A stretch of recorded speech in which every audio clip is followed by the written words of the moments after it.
哥罗西书第3章。所以你们若真与基督一同复活，就当求在上面的事，那里有基督坐在神的右边。你们要思念上面的事，不要思念地上的事，因为你们已经死了，你们的生命与基督一同藏在神里面。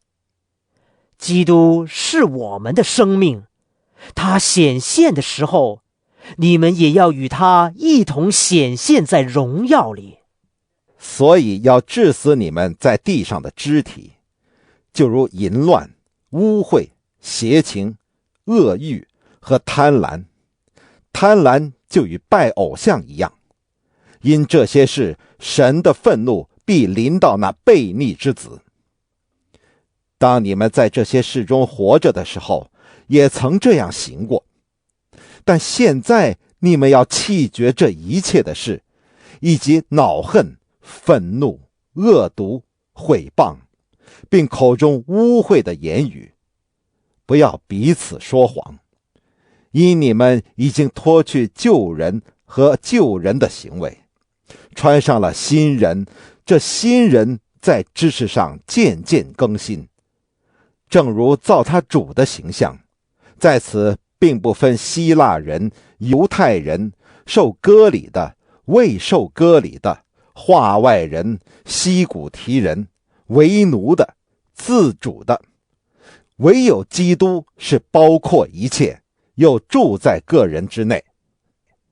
所以你们既是神的选民，圣洁蒙爱的人，就要存怜悯、恩慈、谦虚、温柔、忍耐的心。倘若这人与那人有嫌隙，总要彼此包容，彼此饶恕。主怎样饶恕了你们，你们也要怎样饶恕人。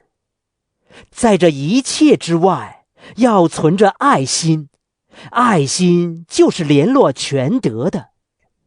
又要叫基督的平安在你们心里做主，你们也为此蒙召，归为一体，且要存感谢的心。当用各样的智慧，把基督的道理丰丰富富地存在心里，用诗章、颂词、灵歌彼此教导，互相劝诫，心被恩感，歌颂神。无论做什么，或说话，或行事，都要奉主耶稣的名，借着他感谢父神。你们做妻子的，当顺服自己的丈夫，这在主里面是相宜的。你们做丈夫的，要爱你们的妻子，不可苦待他们。你们做儿女的，要凡事听从父母，因为这是主所喜悦的。